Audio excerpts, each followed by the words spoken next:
পঞ্চায়েত ভোটের আগে দরাজ মুখ্যমন্ত্রী ত্রিস্তর পঞ্চায়েতের সব সদস্যের জন্য ভাতা, পদাধিকারীদের জন্য ভাতা বৃদ্ধির ঘোষণা করলেন তিনি। কাজে গতি আনা, লোভ সংবরণ করে কাজ করার জন্য গ্রামে দলীয় নেতাদের নির্দেশ দিয়েছেন মমতা বন্দ্যোপাধ্যায়। সামনের বছর রাজ্যে পঞ্চায়েত ভোট, তার আগে নেতাজি ইন্ডোর স্টেডিয়ামে পঞ্চায়েত সম্মেলন, উপস্থিত মুখ্যমন্ত্রী। ত্রিস্তর পঞ্চায়েতের নির্বাচিত প্রতিনিধিদের সিংহভাগই তৃণমূলের। ভোটের আগে তাদের জন্য কল্পতরু মুখ্যমন্ত্রী।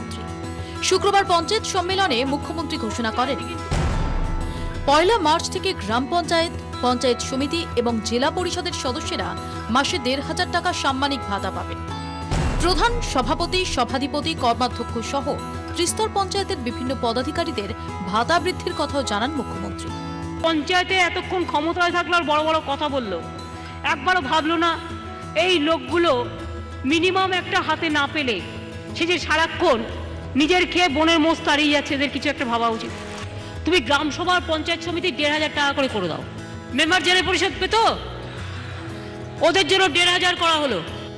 গ্রামে বিরোধীদের সংগঠন শক্তি হারিয়েছে। জেলায় জেলায় ত্রিস্তর পঞ্চায়েতে ক্ষমতা ভোগ করছেন তৃণমূলের ছোট বড় নেতারা। বহু ক্ষেত্রে তাদের বিরুদ্ধে সাধারণ মানুষের বিস্তর অভিযোগ। পঞ্চায়েত ভোটের আগে সেই ক্ষত নিরাময়ের চেষ্টায় মমতা বন্দ্যোপাধ্যায়। লোক করতে গেলে 5 বছরে শেষ, আর গৌরব বোধ করলে যতদিন বাঁচবেন ততদিন সেবা করার সুযোগ পাবেন, কাজ করে যাবেন। নিজের এলাকাটাকে তাকিয়ে ঘুরলেই তো হয়। ছোট ছোট এলাকা, আমি যে এলাকাটা দিয়ে যাচ্ছি, হঠাৎ মনে পড়লো একটা রাস্তায় গর্ত, আমি একটা পঞ্চায়েতের মেম্বার, আমার চোখে পড়বে না ওই জায়গাটা কি করে? ঠিক আছে, পয়সা নেই, এই দুটো ইট টিট দিয়ে নিজেরাই একটু শ্রম দিয়ে ওটাকে ঠিক করে নিন না। তার জন্য ক টাকা লাগে? ত্রিস্তর পঞ্চায়েতের অস্থায়ী কর্মীদের স্বাস্থ্য সাথী প্রকল্পের আওতায় আনা হবে বলে এদিন জানান মুখ্যমন্ত্রী। বিপিএল তালিকার সকলে যাতে ডিজিটাল রেশন কার্ড পান, সেজন্য জেলা শাসকদের সতর্ক করেন তিনি।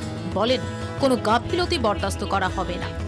ভুল হলে প্রয়োজনে ডেটা এন্ট্রির দায়িত্বে যারা, তাদের কালো তালিকাভুক্ত করতে হবে। ক্যামেরায় পার্থ পালের সঙ্গে কমলিকা সেনগুপ্তের রিপোর্ট, 24 ঘন্টা।